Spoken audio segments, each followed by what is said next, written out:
conforme o planejamento da aula de hoje de tarde, eu tenho até 3 horas para acabar o conteúdo, que é conforme o prometido.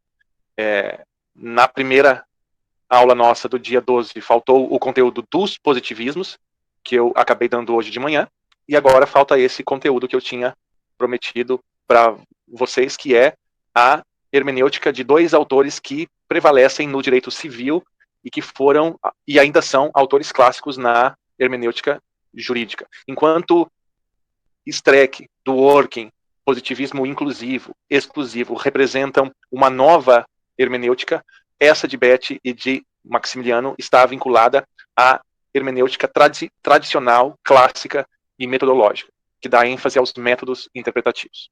Mas antes de entrar no conteúdo propriamente dito de Betti e Maximiliano, Emílio Betti e Carlos Maximiliano, vamos revisar o que nós vimos já. Então, o dia 1 foi dia 12 de junho, manhã e tarde, que a gente já revisou tudo o que nós vimos. E, como vocês já sabem, tem aqueles 3 trabalhos, os vídeos estão no canal do YouTube, e vocês podem rever e podem fazer os trabalhos até dia 29 de junho, e dia 30 eu fecho as médias de vocês. E no dia 2, dia 26 de junho, hoje de manhã, o que a gente viu? A gente viu as teses do positivismo, que são a tese do fato social, a tese da separação entre direito e moral, e a tese da ênfase na descrição, em detrimento da aplicação. É justamente o conjunto dessas teses, analisadas pela crítica hermenêutica do direito, que levam à conclusão que o elemento comum do positivismo é a discricionariedade e a ausência de uma teoria hermenêutica, de uma teoria da interpretação, de uma teoria da decisão.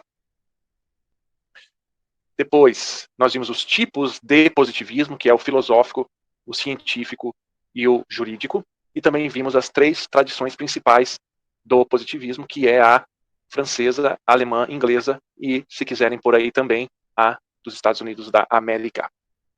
Mas e a tradição do Brasil? Qual é? A tradição brasileira é sempre fazer um mix de tudo, uma mistura, um sincretismo de tudo, e é justamente nisso que resulta o senso comum teórico do jurista, que mistura, como nós vimos, as metafísicas clássica e moderna. E a crítica hermenêutica do direito, ela é uma crítica, como o próprio nome diz, é uma crítica ao positivismo e que visa enfrentar justamente o ponto fraco do positivismo, que é a ausência de uma teoria da decisão, que é justamente o vazio que a crítica hermenêutica do direito visa preencher. E como eu já falei anteriormente, a proposta, a síntese dessa proposta de uma teoria da decisão, vocês encontram em Verdade e Consenso, principalmente no pós-fácil dessa obra. Agora sim, vamos iniciar os pontos-chave da teoria da interpretação de Emílio Betti. Há um contraponto entre a hermenêutica metodológica, que, como o próprio nome já diz, dá ênfase ao método, em contraposição à hermenêutica filosófica, que é uma tradição que vem de Dilthey, Schleiermacher, Gadamer, essa tradição hermenêutica. Enfim, a hermenêutica metodológica, como o próprio nome já diz, visa explicar e dar respostas à interpretação através de métodos. É o contrário da hermenêutica filosófica, que visa compreender e dar ênfase mais à pergunta do que a respostas. Justamente por isso que a hermenêutica metodológica predomina nas ciências, porque as ciências é que visam explicar e dar respostas, e a hermenêutica filosófica predomina na filosofia, que é o território que dá mais ênfase à pergunta e à compreensão de uma forma total, de uma forma que dá ênfase à totalidade e não à parcialidade, como cada uma das ciências. Não é por acaso que a hermenêutica jurídica, a tradição positivista da hermenêutica jurídica tenha sido metodológica. Por que isso? Porque dá ênfase a métodos de interpretação. Por isso que a tradição positivista, ela é tradicionalmente metodológica, porque ela dá ênfase a métodos, todos aqueles métodos que a gente já tinha visto nas aulas anteriores e aprofundou hoje na apresentação dos grupos. A estrutura das ciências dada pela epistemologia é essa. Toda ciência, seja ela qual for, desde as ciências naturais até as ciências humanas, tem essa estrutura. Sujeito, objeto, método e verdade. Por exemplo, a ciência jurídica. Ela tem o sujeito, cientista do direito, que estuda um objeto, geralmente as leis, através de métodos. Esse método, atualmente, o que predomina é o método positivista, visando a verdade. Por isso que falam tanto em verdade real, verdade da lei, porque, como toda ciência, busca a verdade, a certeza, aquilo que é verdadeiro. Então, toda ciência tem essa estrutura. Da mesma forma, a medicina, por exemplo, nós temos o médico, nós temos o corpo. E o método que o médico usa para estudar o corpo é um método empírico, o método da observação e da experimentação. E isso leva à verdade sobre doenças, por exemplo, o que fica muito claro na pandemia, por exemplo. Então, Emílio Betti usa essa mesma estrutura epistemológica que surge na modernidade com a revolução científica e a revolução do método científico. Que, como nós vimos hoje, um grupo apresentou, isso nasce na transição do feudalismo para o Renascimento e do Renascimento para a modernidade, com Bacon, Descartes e outros cientistas. Então, o que é a interpretação para Emílio Betti? É o encontro de espíritos. Que espíritos são esses? Parece coisa de filme fantasma, né? Ou de sessão espírita, né? Mas não é nesse sentido. Espírito aqui é no sentido que Hegel usava, o sentido de subjetividade. É como se fosse o encontro de sujeitos, o encontro de seres humanos naquilo que eles têm na sua humanidade comum. O espírito 1 seria o legislador. Ele objetiva a sua subjetividade na lei. Essa objetivação 1 da lei encontra o espírito 1 do juiz. O juiz, espírito 2, por meio da objetivação 1, encontra o espírito do legislador, une-se a ele, e com isso nasce a interpretação. Então vejam, para Betti, a lei tem um processo de criação, um processo genético, que vai do legislador, espírito 1, ao juiz, espírito 2. E a interpretação nada mais é do que uma reconstrução desse processo genético de criação. Ou seja, o juiz tem que voltar ao espírito do legislador. Por isso que o jurista gosta tanto dessa palavra, espírito da lei, espírito do legislador, porque vem dessa matriz filosófica hegeliana, de Hegel.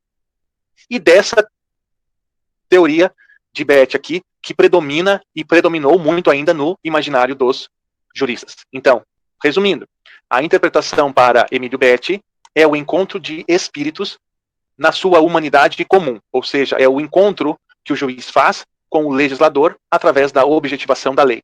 E, consequentemente, o juiz gera uma sentença que é uma objetivação 2, e assim sucessivamente.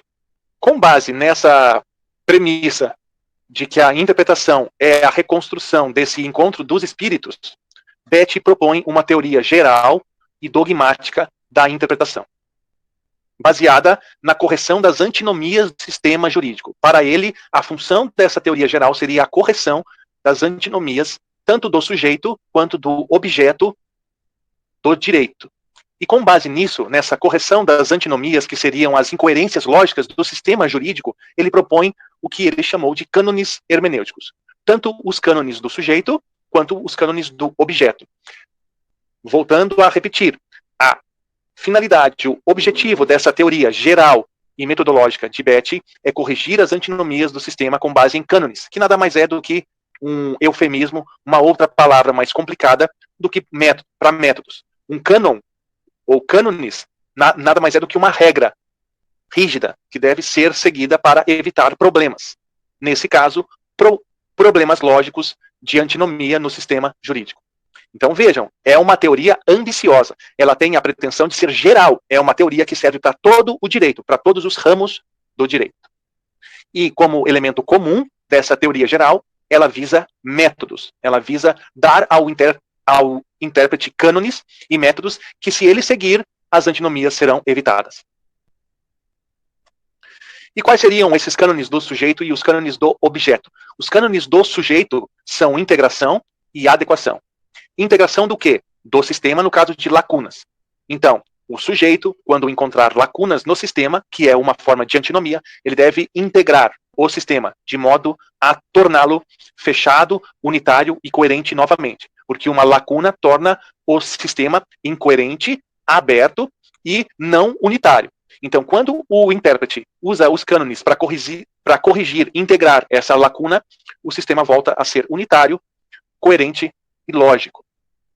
E a adequação é quando, mesmo não estando diante de uma lacuna, o intérprete, o sujeito deve adequar, deve adaptar a lei ao contexto. Dessa forma, o intérprete possibilita a atualização, a adequação, a evolução do sistema.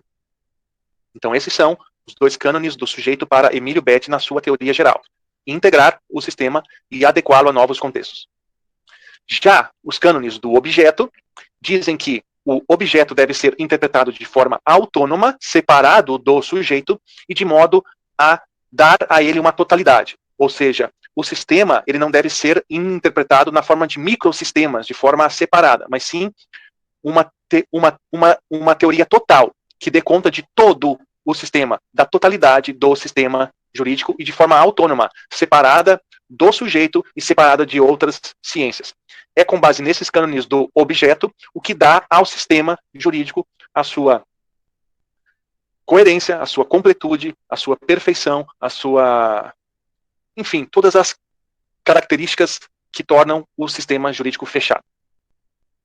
Então vejam que aquele dualismo da metafísica que nós vimos antes e que o Streck critica tanto, está presente na teoria de Emílio Betti. Tanto a metafísica do sujeito quanto a metafísica do objeto, e ele mesmo separa sua teoria dessa forma. E já que é uma teoria geral, há vários tipos de interpretação: a cognoscitiva, a reprodutiva e a normativa. Vejam, ele quer criar uma teoria geral que não apenas sirva para o direito de modo geral, mas para todas as ciências que tratam da interpretação. Então vamos ver quais são essas ciências da interpretação e que a teoria dele visa dar conta. A interpretação cognoscitiva é a filológica, a histórica e a técnica. A filológica é a que trata dos textos clássicos, dos textos do passado. Por exemplo, a Bíblia, ou textos clássicos de Platão e Aristóteles, por exemplo. A interpretação histórica é a utilizada pela história, de como interpretar fontes documentais do nosso passado. E a interpretação técnica é aquela que visa atingir um certo fim técnico. Por exemplo, se você quer ligar a sua televisão, aperte tal botão. A interpretação reprodutiva é aquela vinculada às artes, da tradução, do drama, do teatro e da música. E, por fim, a interpretação normativa, aqui sim entra o direito e a teologia, enquanto duas principais ciências que tratam de textos. O direito, o texto legal, a teologia, o texto sagrado. E a adivinhação é todas aquelas técnicas interpretativas que são baseadas em indícios. Por exemplo, os repórteres, os investigadores usam muito essa técnica investigativa de indícios. Então, isso foi muito superficialmente a apresentação da teoria geral e dogmática de Emílio Betti.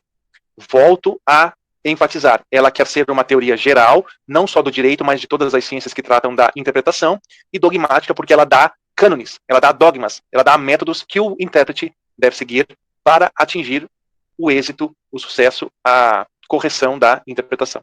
E ela é uma teoria metodológica, porque ela dá cânones, métodos, baseados na relação sujeito e objeto, que é uma relação epistemológica e científica.